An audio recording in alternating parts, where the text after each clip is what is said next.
Hey, okay. This is a Medsurg video. I haven't done many of these, to be honest. I was thinking about it. I was like, I'm a Medsurg nurse. I should be doing some Medsurg videos, right? And I'd come across a commenter from way back, and I never addressed it. And I apologize. I think it was Fox something was the username. Asking if I could do a Medsurg video, like, how it is on the floor and how it is on the unit. And it's a loaded question because obviously Medsurg is the most common specialty, quote unquote specialty, and you're talking about anything from cardiac, neuro, pulmonary, renal, GI, ortho, everything is considered Medsurg. Cardiac tends to be a little more specialized usually. It's a little more acute in neuro as well, but typically you see Medsurg patients, on those floors anyway. Medsurg being basically medical surgical, potpourri, So when you first orient on a Medsurg floor, the first thing, and I say this in many of my videos, the first skill they want you to master is time management. That's the most important skill, okay? Now, that's something you're going to work on throughout your orientation, though. It's not like, you might master MedPass before that. You might master charting before that. You might master assessment.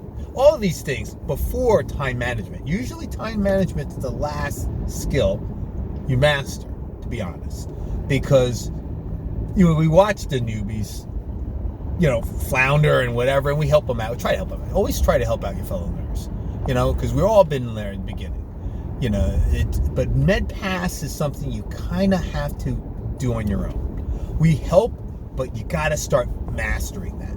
Prioritizing, you got to start mastering that. Assessment, you have to. That's no help. You can ask for help. Sometimes we're like, what do you think? I'm seeing a droop. I don't see a droop. That stuff. Yeah, get someone to help you on that assessment. But you will learn to assess on your own. And anyway, even when you master it, you're gonna want a second opinion on that anyway. You're gonna call the RT and you say, hey, what do you think? I think I see a droop. I think I see asymmetry, but whatever. The one pupil's a little bigger. What's going on? I'd seen that, and I say, hey, what do you think? And they're like, you're right. There's one off. There's a little droop. It's even harder when they have a pre-existing droop. that's even harder. It's like, oh man, that's baseline. But I think this is more nuanced. It's more pronounced, or it's on the other side, or whatever, right? That's the more difficult one. That's when you're like, oh, all right. I've had NPs. I've had hospitalists question me, and then they're like, what? Right in the middle of the test, they're like, holy crap, call CT angio. What's that?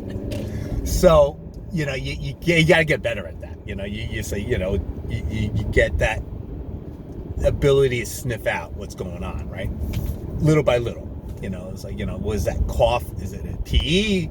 A chest tightness? Is it angina, or is it an MI? You start, is it gas, or is it a possible cardiac event? That happened, he's got gas, it could be a cardiac event, it's, because you look for other symptoms besides, that assessment is the hardest. And let me clarify what I just said then. That will be your final skill that you master, because that just takes years and decades and whatever amount of time it takes to master that, and you never master that. You always keep learning, right? But time management will be the last skill you master before you're set on your own, okay? Because that's when they know they can leave you alone. That you are able to handle your assignment on your own. If you cannot handle your assignment on your own, they're not going to, it's unsafe. They're not going to, leave you on your own.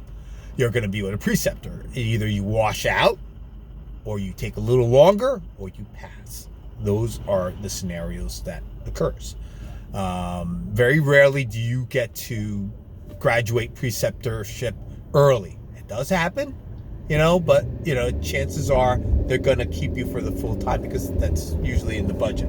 That's one. Two, it's safer to do so.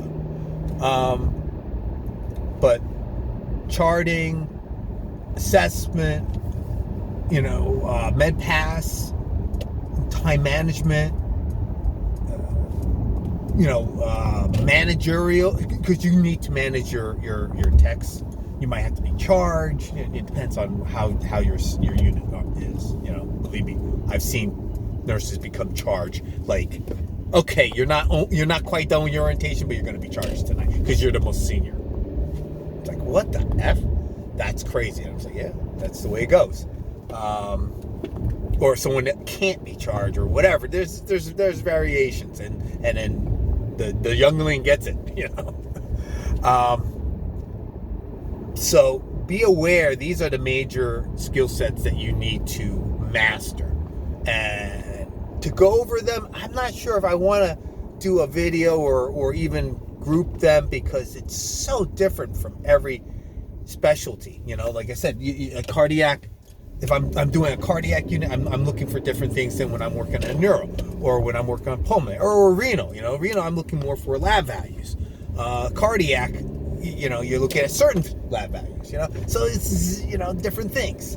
The pulmonary, you're going to look for certain lab values and assessments and feedback.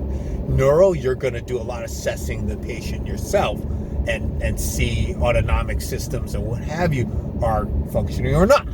So it's a lot more assessment than that. Peds is totally another animal. And even though it's a smaller human, it's other. There are some physiological differences. So depending on the peds level too, you're dealing with.